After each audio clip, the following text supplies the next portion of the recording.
conclusions, some different possibilities, different things that are going on, and that's about it. Watched The Spark last night, Stephen Shellen. If you haven't seen that movie and you're trying to understand what the hell it is I'm talking about, when I say I've been targeted and I've gone through something that most people can't even understand, even when you go through it, it's tough to understand when you go through it, to completely understand all the different things that they do, that they're doing. They're very covert. Sometimes you think you're just having bad luck. But for somebody that hasn't gone through it, and you're trying to explain it to them, you sound like a lunatic, because the things that happen in your life are so odd. These people do that intentionally to discredit you, to make you look schizophrenic, delusional, etc. Ruin your credibility, so if you testify in court of law, you've been labeled and they won't listen to anything you say. So it usually means that you're a pretty good investigator, you've got good intuition, you know, there's something that they want to paint a negative picture about you, create a false narrative about an individual person, just like they create false narratives in the mainstream news. They lie to everybody to control everyone. It's just on a much more personal level. So watch that movie, The Spark. Steven Schellenberger, Stephenschellenberger. Just Google it. Google that name and put in The Spark, and you can go to Vimeo.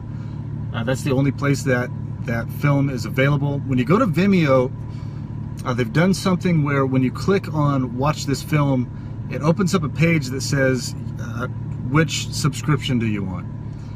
And I had to sit there and click different, refresh the page, open it in a different browser, do a bunch of different things to get it to where you can rent the movie either with PayPal or with your credit card. If you have a PayPal account, it's easy. Just pay with PayPal, accept, watch the movie. It's $3.99. It's an hour and 20 minutes long, and it's made by a person that was personally targeted. And there's a lot of stuff in that movie. He did a very good job putting as much information in an entertaining movie that anyone that hasn't been targeted or is even interested in the targeting situation would still enjoy. It's a good movie, good cinematography, good acting, good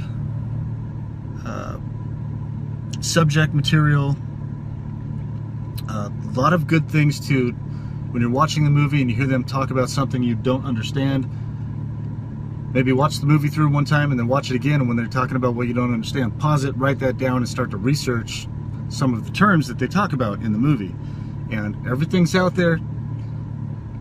Everything is out on the internet. Things that you can do your due diligence to investigate yourself. Look up US patent numbers for technology that's used to do some of this stuff that sounds like a magic trick or whatever. You can prove it to yourself if you do your due diligence and research some of this stuff. And people are doing that. People are waking up. They are starting to understand that there are some things that go on in this world that are stranger than fiction. God, I always get those two backwards. Fiction is not real, non-fiction is real, right? If I got it backwards, sorry. Anyway, check that out. It's a good movie. I highly recommend it. It's a good way to understand what I've been through, what Steven's been through, what a lot of other targeted individuals have been through, and they try to explain this stuff to people, and it just sounds crazy. So, that's it. Almost made it a half an hour here.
I'm not just getting on here to complain. This is to document just the events that are going on here in the United States.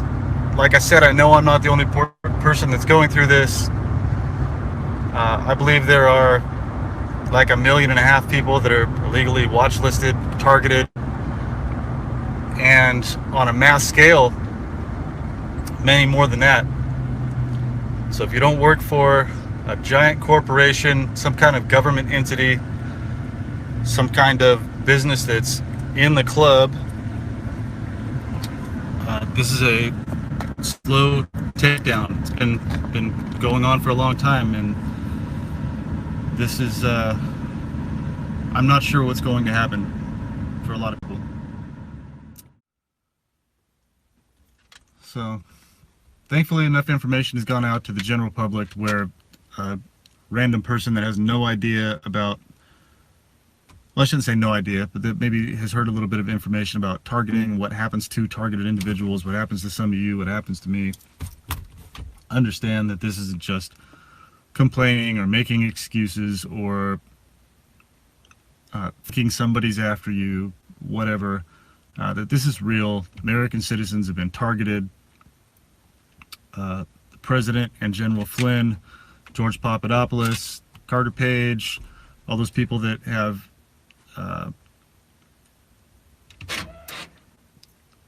that are known to be targeted in the mainstream society. That's just the very, very tip of the iceberg. Now Cheryl Atkinson has made it onto some mainstream news talking about being targeted, but there are so many of us that have gone through this, and it's just an uphill battle and a constant chess match, basically. Moves and counter moves. Just like Dr. Robert Duncan says, it's a series of moves and counter moves. Hyper game theory. Anything that irritates you, upsets you, brings your vibration down, however you want to say it, is used against you more and more. So it basically teaches you to lose all feeling. Anything you care about or you love is attacked. And you're constantly jumping through hoops, making moves and counter moves just to make it through everyday life. You can never get ahead, get to the point where you're financially independent from all these attacks. The harder you work, the harder they push back. The better you do, the harder they push back. The luckier you get, if you just happen to have some good luck, something good happens, bam, big attack. It's everything is proved through timing and repetition.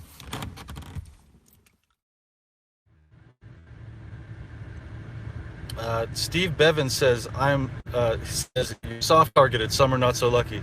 Well, that's just the current situation right now, Steve. If you start watching my videos from November of 2017, you'll see that that wasn't the case with me. I've gone through it all. Everything except for V2K. Everything that a targeted individual can experience, I have been poisoned,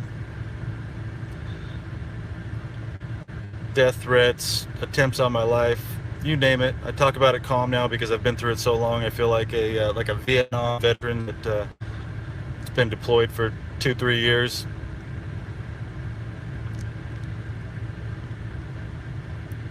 Gunfire going off around you, bombs going off, you don't even flinch anymore. That's how I feel. Yeah, so it looks like most of the people that go through this are saying that the organized stalking hasn't changed at all. They're still doing the exact same thing. So would people driving around harassing other people be considered essential?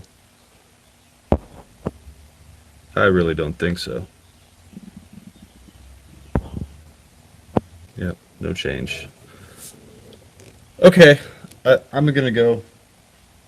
I think there's a couple hats to pack up. Although there was no one home when I left, and a lot of times when I leave the house, it seems like somebody likes to stop by, rearrange things, or steal things out of the house. So who knows if they're even up there, any of the ones that sold. I'll usually figure it out by the time I... Let's see. For multiple reasons. Some it's for revenge, some it's to quiet them down because they know too much, some because they know that they're going to be future leaders.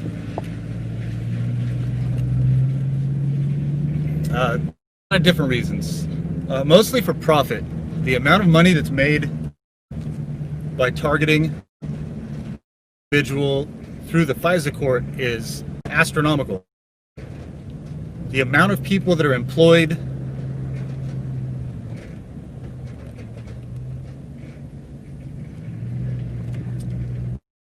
to target one person is ridiculous, and they just need that one person. A lot of people, it's because they were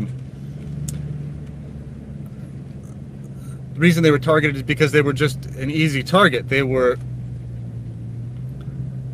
already isolated, had a small family network, not a lot of money, not a lot of connections to where they could fight in court, and it's really the only way you can fight it.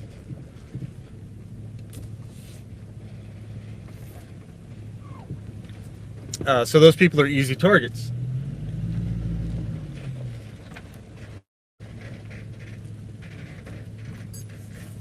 Sorry, bear with me here. I'm parking my trailer. And so an easy target can't fight back, and they'll have a hard time proving what's going on in their life. They can't afford an attorney. All the above. They've got kids. They're trying to pay the bills, and they're an easy target. And once they do figure out what's going on, they start fighting back, then they can just use the delusional or schizophrenic hoax to put that person away, to silence that person, just call them crazy. And that's been their standard procedure for a long time. So I really believe that the FISA declassification, what's coming out with these guys in the news, mostly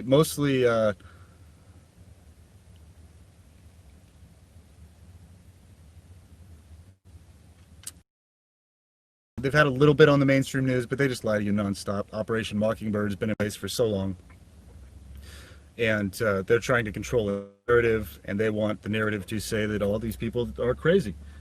And independent journalism and people that have been very strong have been able to disprove that. So a lot of this information is coming out. There should be indictments soon. The first person is supposed to be indicted very soon, hopefully before Christmas. Curious to know if that's going to be John Brennan, the head of the CIA, or James Comey, the former director of the FBI. I believe they both know about this, and we're using this as a weapon, as a means of monetary gain and social engineering. So it will allow the general public to understand exactly what happens in a targeted individual's life. The 100 million people or so that are part of the Obama spy net, shadow net, already know that they have jobs that have to do with, quote, surveillance, street theater skits, and psychological operations. There's a lot of them. This is just like the Stasi police in East Germany. There's a lot of complicit people, and if they are getting a paycheck, if they're getting rewarded somehow, new pool, new roof, kids go to a certain college, new vehicles, furniture, whatever the reward is for them, if they keep getting that stuff, their narcissists, and they care less about the well-being of other people, and they'll continue performing that function, whatever function they have in this Stasi policing system. It's actually a Stasi psychological and physical torture system for social engineering. That's it. Hello, this is Matt Zilla with another video. Today I have a document. It is called Trapped in a Black Box: Growing Terrorism Watchlisting in Everyday Policing.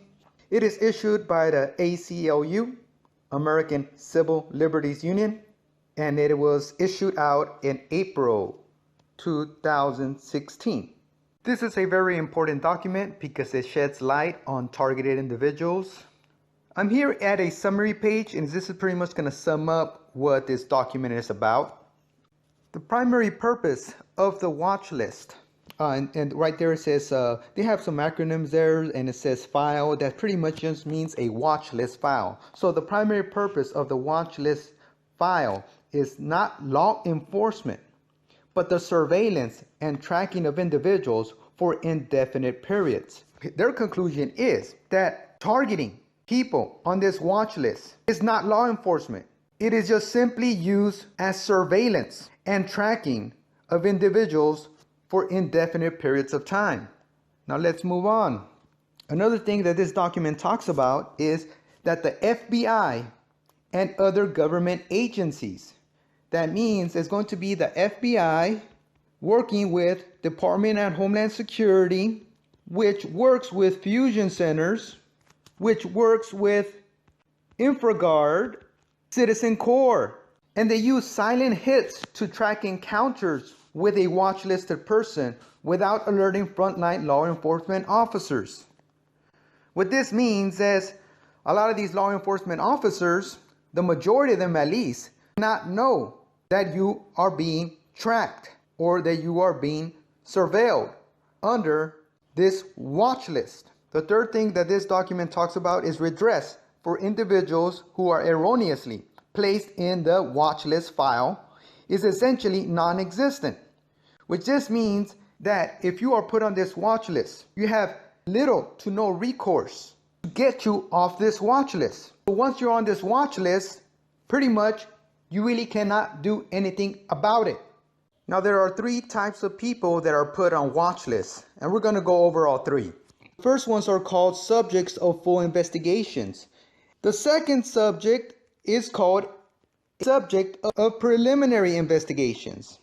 The third type of nomination is the non-investigative subject nomination, or in other words, it is the targeted individual nomination.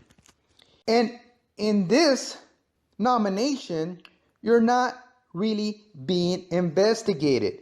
You are just being used for experiment. You're being used for harassment, psychological harassment. It says here, as the foregoing analysis makes clear, the FBI watch listing practices for non-investigative subjects are ripe for abuse. Why? Because it's done in secret.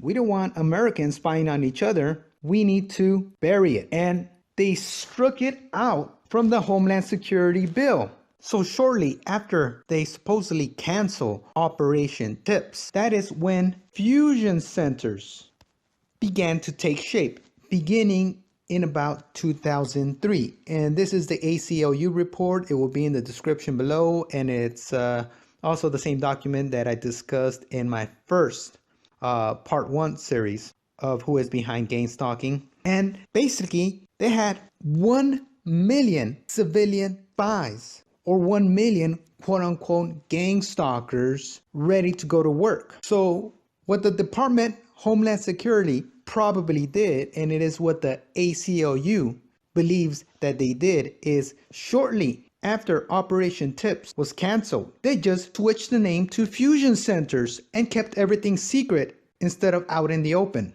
In this ACLU report also, it states that The concept of fusion center was already attempted by the Bush administration and proposed nationalizing this very concept in 2002 through its TIPS program.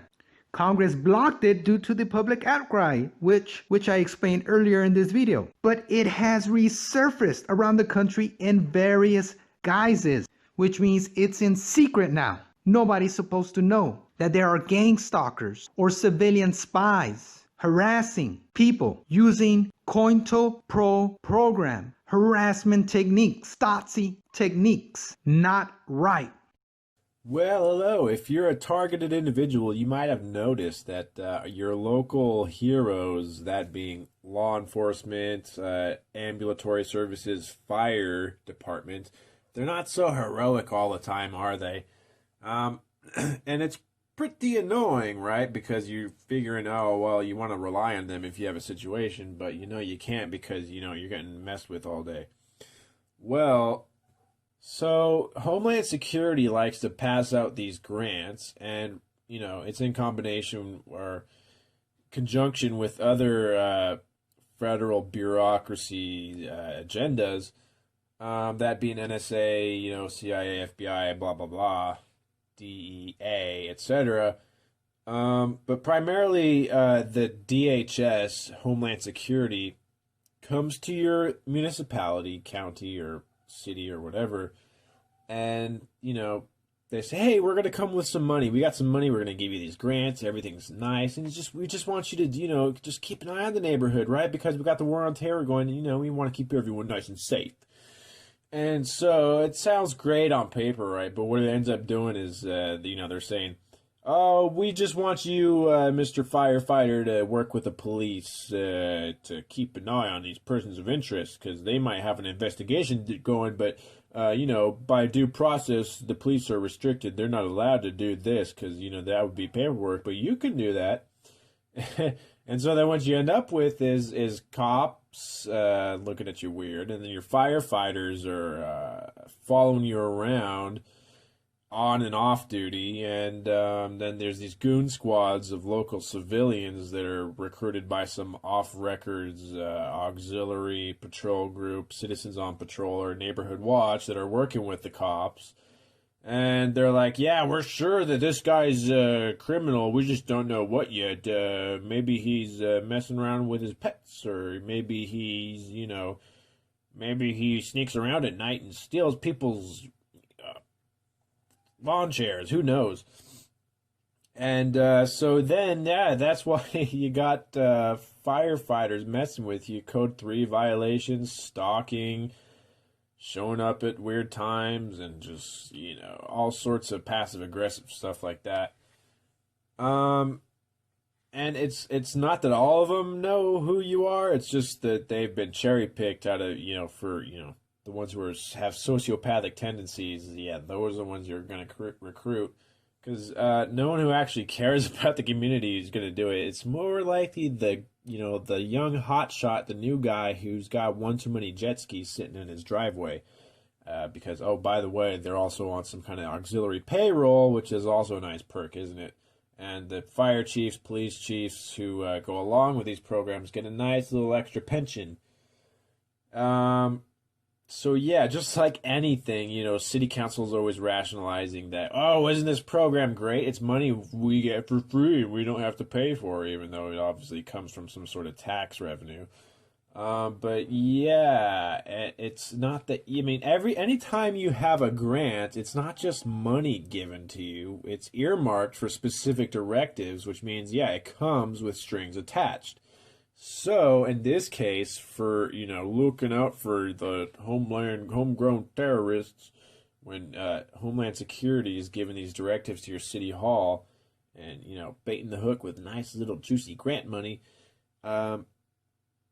it looks so nice on paper, but it really ends up turning your fire department into stalkers and vigilante squads. I mean, because obviously they have a lot of downtime, but I guess they don't want them using that for fire prevention. Same thing goes for your EMS, because they got a lot of downtime too. and then turns your police into military with these armored personnel carriers, and they'll just be like, oh, let's spray paint, rescue on the side. You can spray paint ambulance on the side of a tank, and it doesn't make it any less of a tank, does it? We had a word for this in the past, pre 9/11. It was called special weapons and tactics. And now they're trying to just make all your regular police wear black uniforms and body armor and just walk around with MP5s and have armored vehicles all day, every day. And so this is really what's becoming of all these federal grants. And it's kind of like, well, man, if we're just having this cookie cutter, sort of copy and paste template to be used for all the cities and counties, then what's the point of even having a local government? And really, where all this comes from is international government. It all funnels up to United Nations, NATO, etc. So it's like not even it's the captured federal government that's distributing these programs, which are nothing more than martial law, brown shirt, freaking fascist takeover that's just dipped in, emotional appeal. Because I always say, you're against it. Why do you hate children? Okay, it's so simple. And the thing is, it's not that difficult to go to your city hall, which I recommend you do because, if you know about it, that's one thing. But don't act like you're doing something about it unless you're doing something about it. So go to your city hall and just kind of dig through, because they'll have these items that are coming up on their agenda that will be related to this stuff. And look at what the fire department's doing. Look at what ordinances they already have in place, because I guarantee you, whatever municipality you're in, they already got somehow conquered by Homeland Security.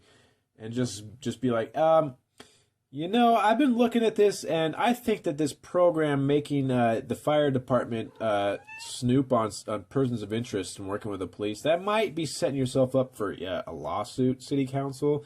They might be following people around. Here's some articles. All you had to do was Google the words firefighter and vigilante, and you already got a few stories here. Well, just go after their money and their reputations. That's all you got to do. And they'll respond to that pretty positively, because it's not like the city council's in on it per se. It's more like they're useful idiots that took over and, sold on this program because they think that's, that's the cause celeb, and that's what they're supposed to do. They just want to go along to get along. And so, they signed these ordinances and took that juicy grant money and got it into their treasury, not knowing that that's just a baited hook for martial law, or an incremental martial law, more like. Because I think ultimately your local fire department and police departments they don't really want to harass the people that are paying for their equipment and stuff, but they are told by, feds that they're helping Jack Bauer capture the bad guys, and they're getting paid extra to play 007 all day. Useful idiots, like I said. No doubt. All I'm saying is, look at this bigger picture.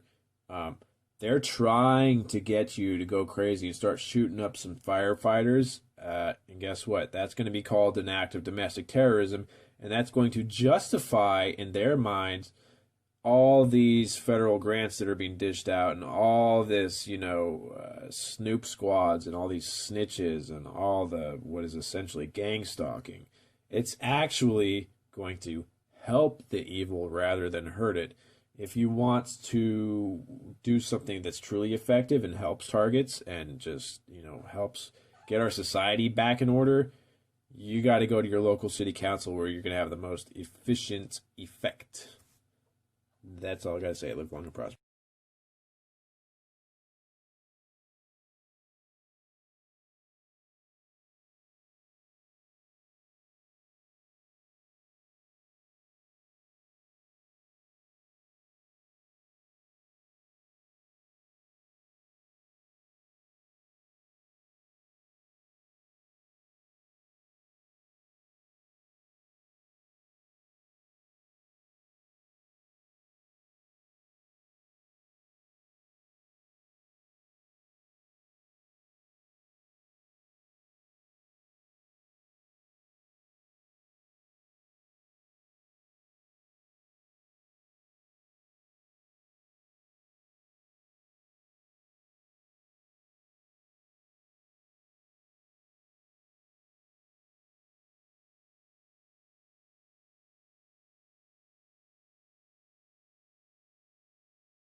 coming out. I see them. They're entering a gray minivan. I am a follower and a wallflower, and I'm good at it. I'm Andrea, and I'm a surveillant with the Canadian Security Intelligence Service. At the end of the corridor, on the right. The target is a Caucasian female, about 5'5", around 40 years of age, medium built, blonde hair, shoulder length. Wearing an ivory trench coat, black pants. I'm on Highway 20, approaching the airport from the south. Arrived at the airport at 22:34. She's leaving through door number 7. She was picked up by 2 females in a gray minivan. Entering the vehicle. The vehicle is leaving. This is not her first time here. We have information that she has had prior contact with individuals known to the service. It's important that we understand her intentions for coming here last night. Teamwork is the foundation of my job. We rely on each other to ensure our goals are met and our operations are successful. Target is coming out of the lobby with a blue bicycle. Target is leaving on their bicycle. My workday involves physically following a target or person of interest without he or she knowing that they are being observed. We just stopped on Hunter Street. We're dropping off François. Surveillance is not for everyone. It is not a 9-to-5 job. I need an update. The target is going north on Canning. Okay, I see her. It takes patience, flexibility, and common sense to complete often long, complex operations that are mandated by CSIS and Canadian law. And going into the metro. We have new info. She's meeting someone on Saint-Alex Sound between Saint-Antoine. It takes natural ability and training to be able to blend into the background. Observation post. That is on your location. We're in position. She's getting off. Square Victoria. My work is unique and exciting. It has stretches of long idle moments and bursts of adrenaline in between.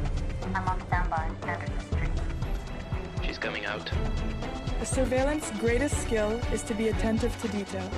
Okay, I see her. Target is walking north on St. Alex. Even the most seemingly insignificant thing can make or break a CSIS investigation. She's approaching a blue vehicle. She's dropping off her bag. The blue vehicle is turning left on Music. Surveillance work helps CSIS maintain its important role of keeping Canada safe for all of us. South of the hill, the west on location. I'm on location. Target parked in the car. Going into the park. Vehicle on the move, heading towards the airport. Vehicle arriving at Gate Number 8. Okay, I see her.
Karen Melton Stewart was born in the 1950s, the first child of an Air Force officer, L.L. Melton Jr., and his wife, Patricia.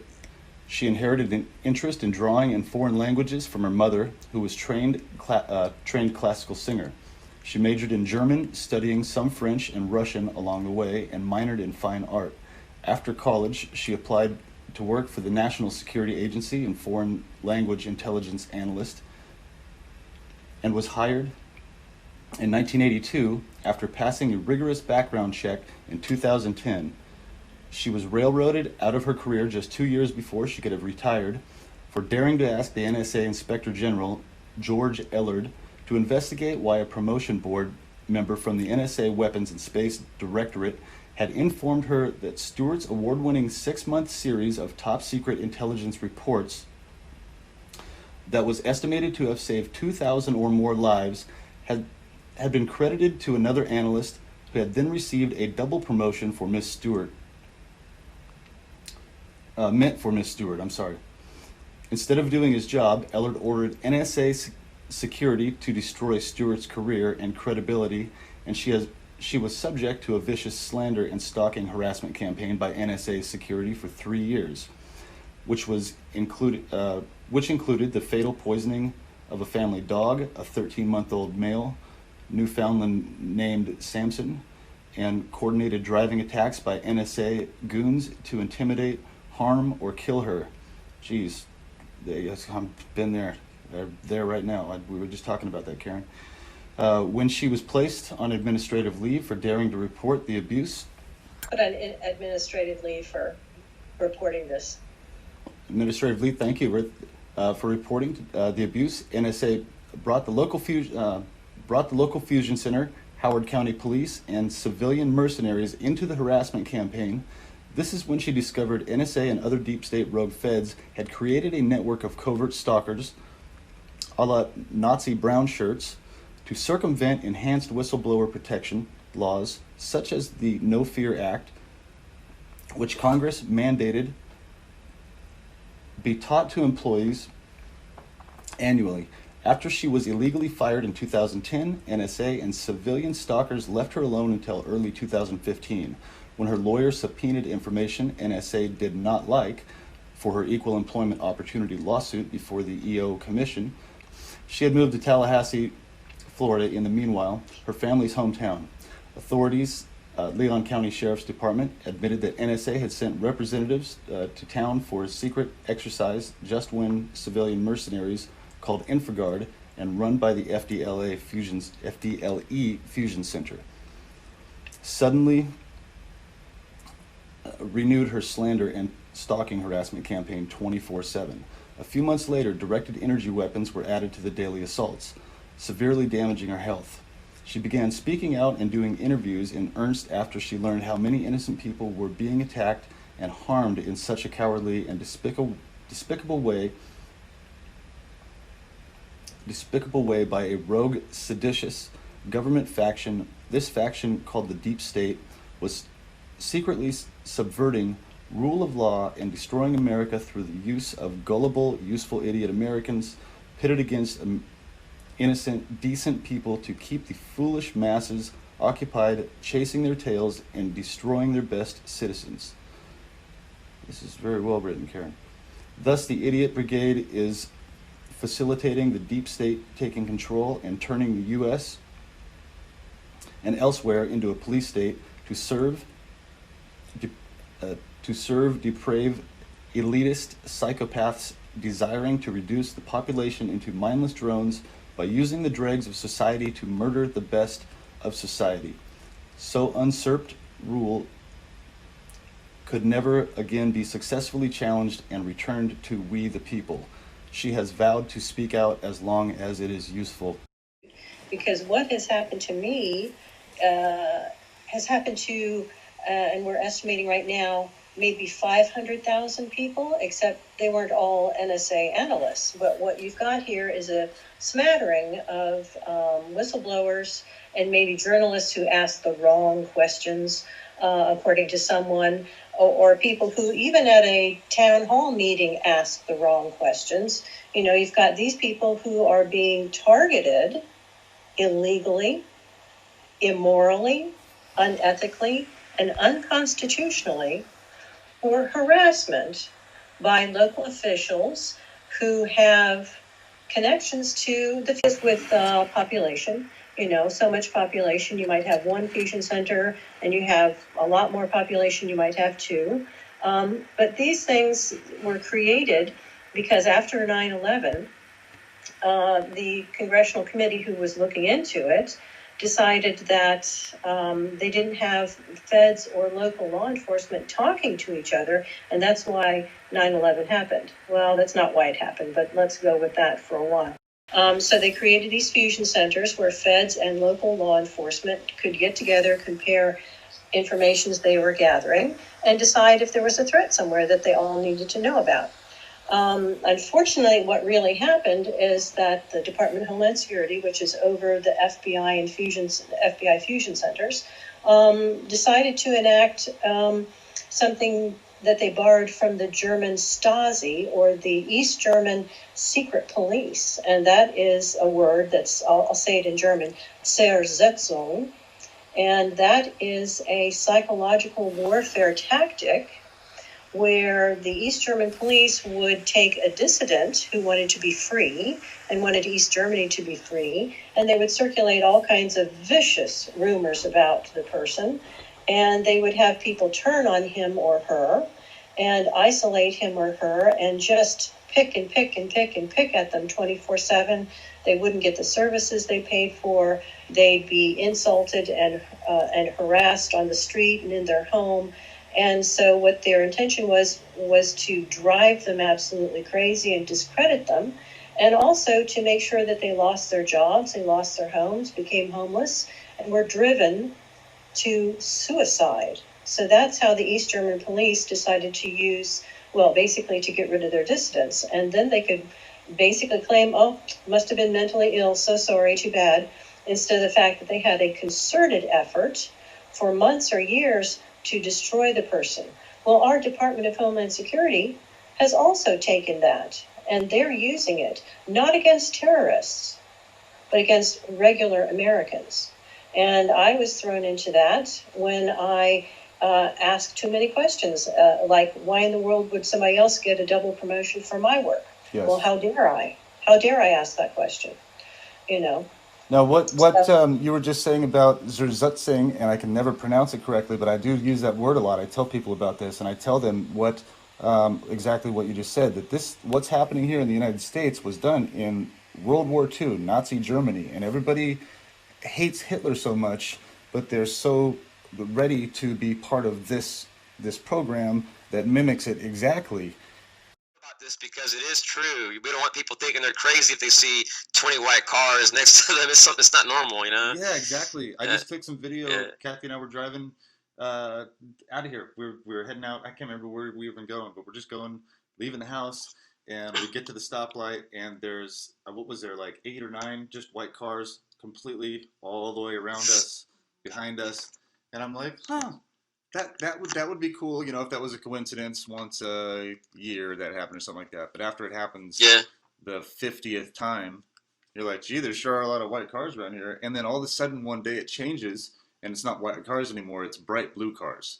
That happened to us a couple weeks ago, where everywhere we're going, there's a bright blue car coming up, popping in front of us, just everywhere. Like, you know, that's and then all of a sudden that stops. And then it's back to it's like they're flipping up the colors, and then trying to get me or whoever else that's dealing with this to try to explain how that works, and then have people say, "Oh, come on, really? Every couple days, blue cars, huh? And then red cars, yeah."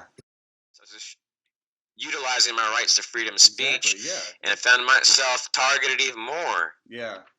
It's amazing how it is kind of reactive to your actions. Like when you do something, you know, when you make a good video, when you find out some really good information, you start saying something about that, it's like an immediate reaction. When you head out into town, you're like, whoa, I pissed them off. It's really, really thick today. They're everywhere today.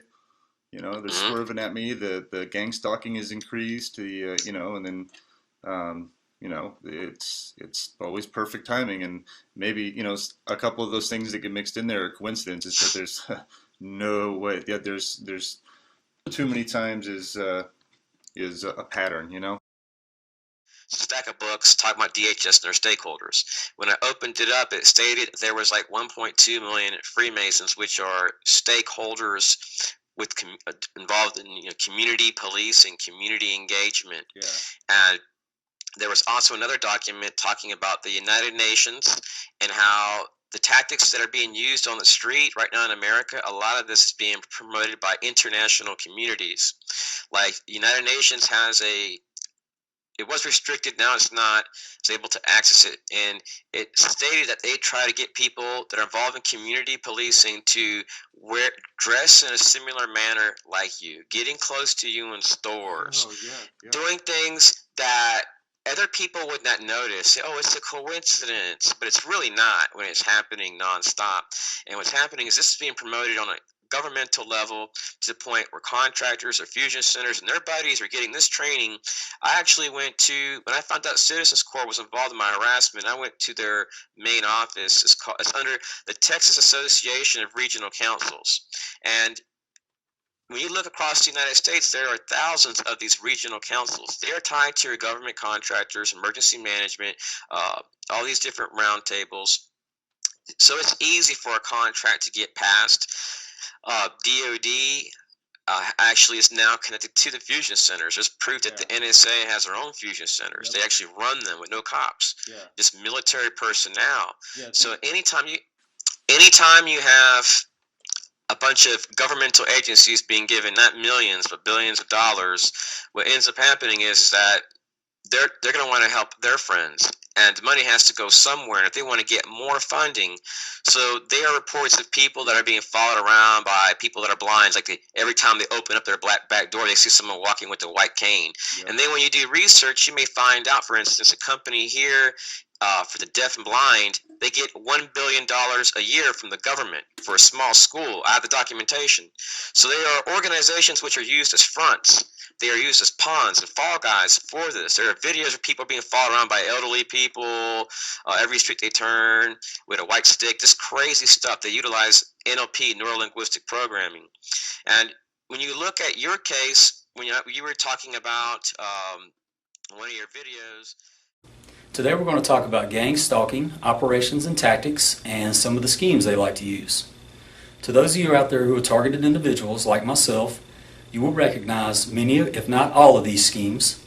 To those of you out there who are not victims, by the end of this video, I will have given you many credible sources to do further research on gang stalking.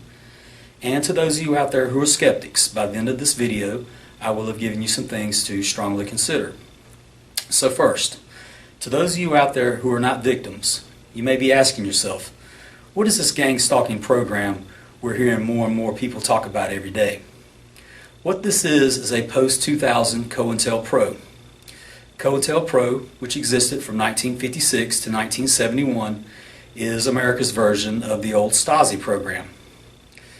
Now, this is a program driven by hate, plain and simple. It is methodically designed to psychologically attack the targeted individual in every facet. It is an all-out assault on one's existence. These attacks are personal in nature, and they are designed to attack the targeted individual while he occupies the same environment with the non-victim simultaneously. This program is methodical in design and is executed to near perfection.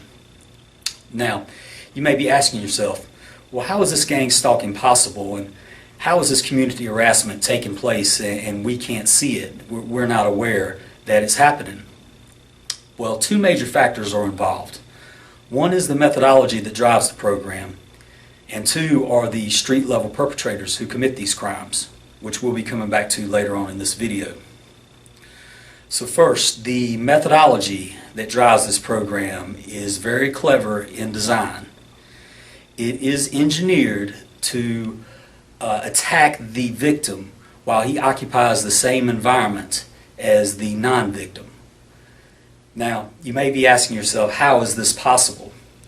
Well, what these perpetrators use is a tool known as sensitization.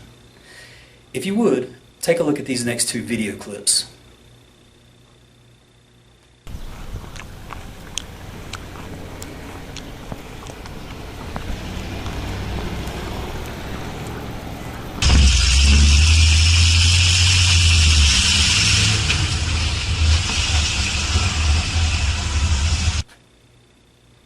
Okay, so nothing unusual there, right?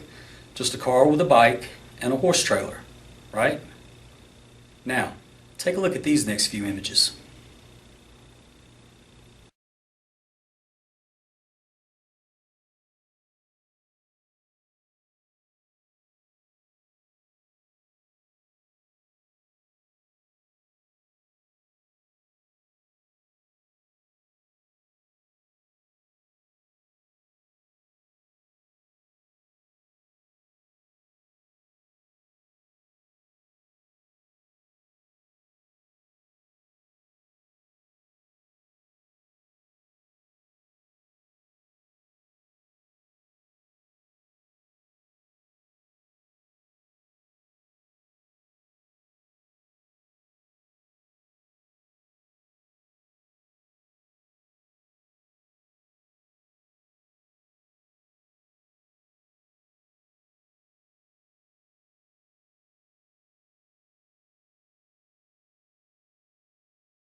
Now, if you've seen these images each day, every week, every month, for several months or several years, you would become sensitized to these images.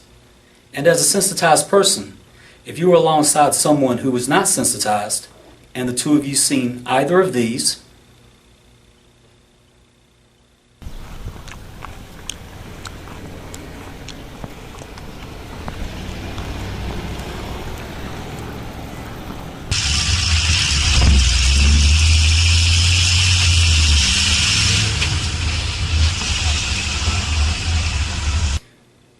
you would have two different reactions. The one who is sensitized would be on high alert, while the one who is not sensitized would not have any reaction at all. Pretty slick, huh? Very methodical. Now, obviously I have been sensitized to cars with bicycles and horse trailers. Currently I am also sensitized to out-of-state tags, primarily the state of Florida with a new emphasis on the state of Ohio, local agencies, and of course the color red. Now, let's talk about how this program is managed and how one becomes a victim.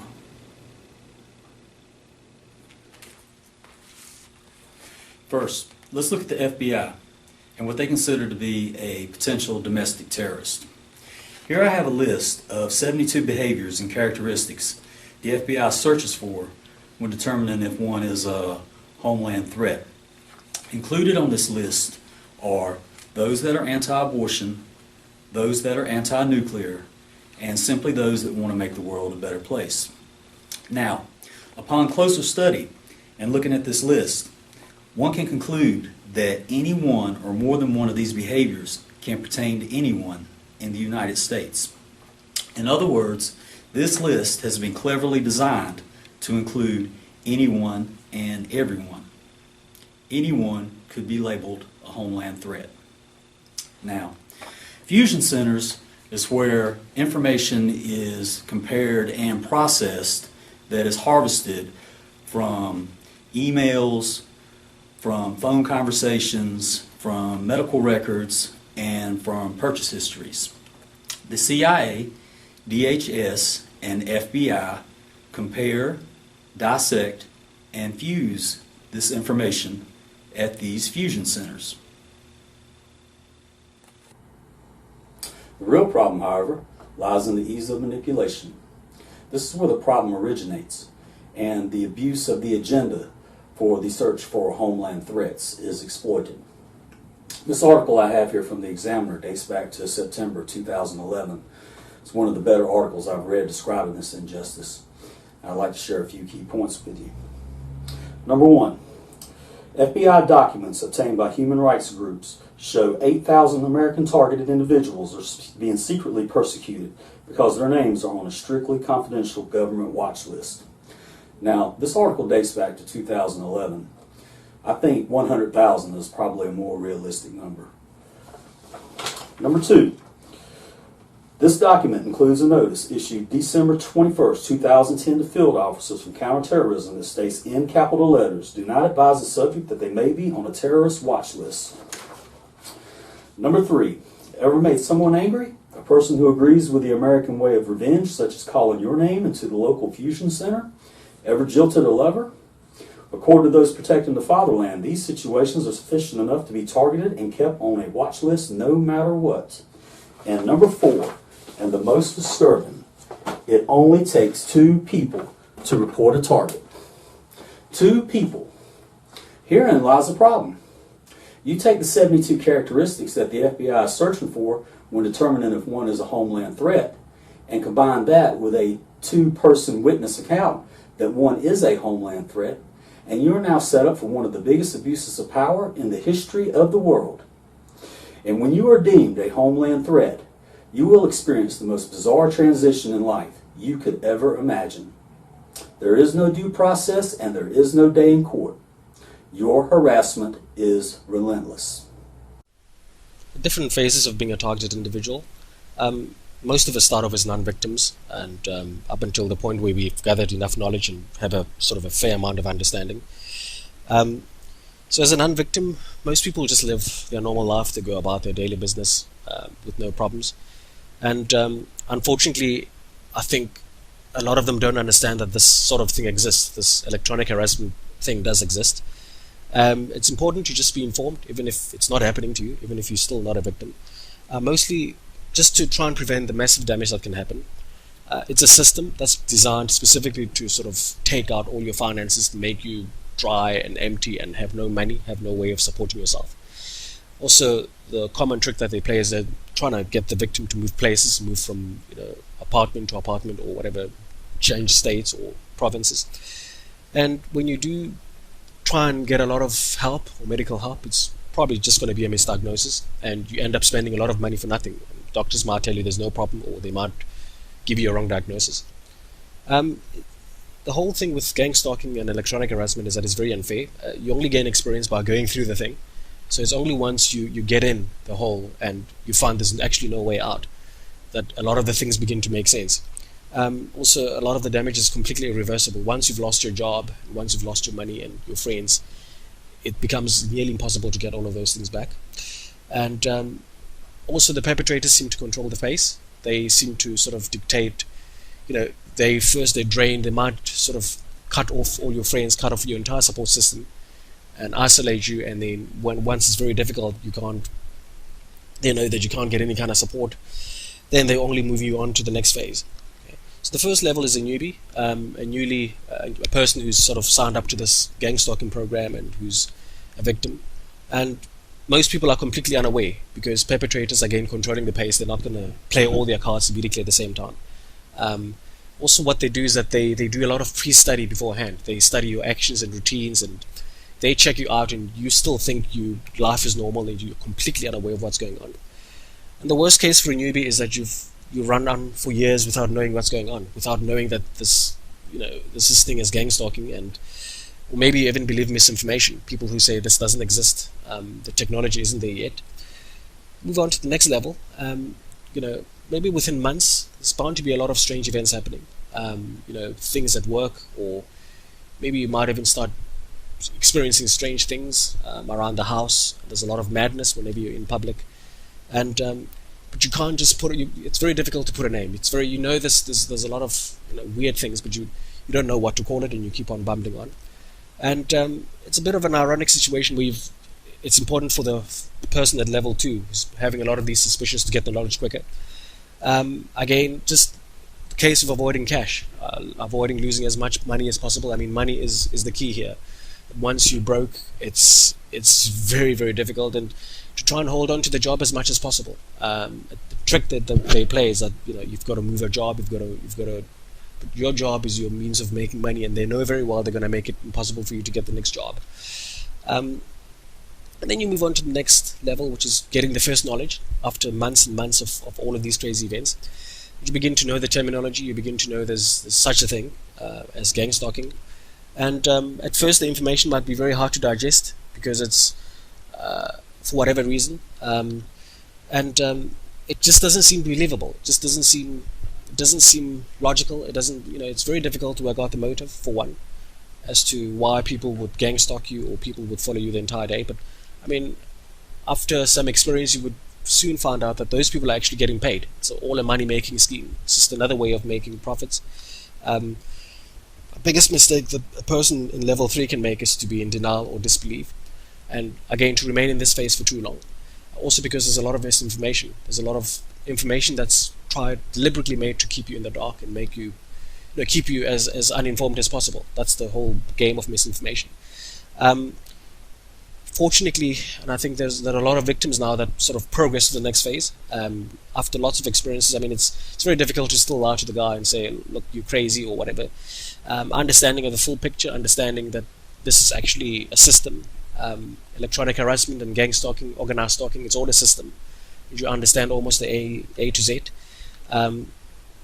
However, some still believe that this can be reversed, that you can almost somehow lead a normal life. There's still a lot of misinformation out there that it's a microchip, or it's a nano implant, or it's an RFID chip that gets implanted into your body, and then you can go to surgery. You pay lots of money to remove it, but it's probably not the case. And others believe that you can actually lodge a lawsuit or create a case and actually think that they can win. And then move on to the next level, which is level 5, typically after many years or many months of seeing the routine and suffering and seeing the same kind of pain. And depending on the level of attacks, some normal, good-hearted people, victims, are sort of tempted to become perpetrators. I mean, they usually get offered better deals and say, look, if you join us, you become a perpetrator, we're not going to attack you, or we're not going to, it's going to be easier on you. But life is still very unpleasant. And as a level 5 person, as somebody who's very experienced, the goal should be to make it quicker for the next victim to know what's going on. I mean, right now, my guess is that most victims spend minimum, on average, about 2 to 3 years, losing cash, losing friends, lost, running around in circles and not knowing what it is that's going on. And I mean, the simple trick there is just to sit still and know that all the events are orchestrated, all the events are sort of artificial and made. And then also contributing to making this thing stop. A lot of the victims are actually good working people with lots of skills, people who are very intelligent, people who are, they're not criminals, they're educated. A lot of them are, if you were to give them a job, they could be contributing to society. Imagine if all of us were to come together and move on to the next generation of being a TR, not just sobbing and feeling sorry for ourselves, but strategically coming up with ideas of trying to make this whole thing stop. And I think our goal, anybody's goal in level 5 should be to make this thing stop as quickly as possible.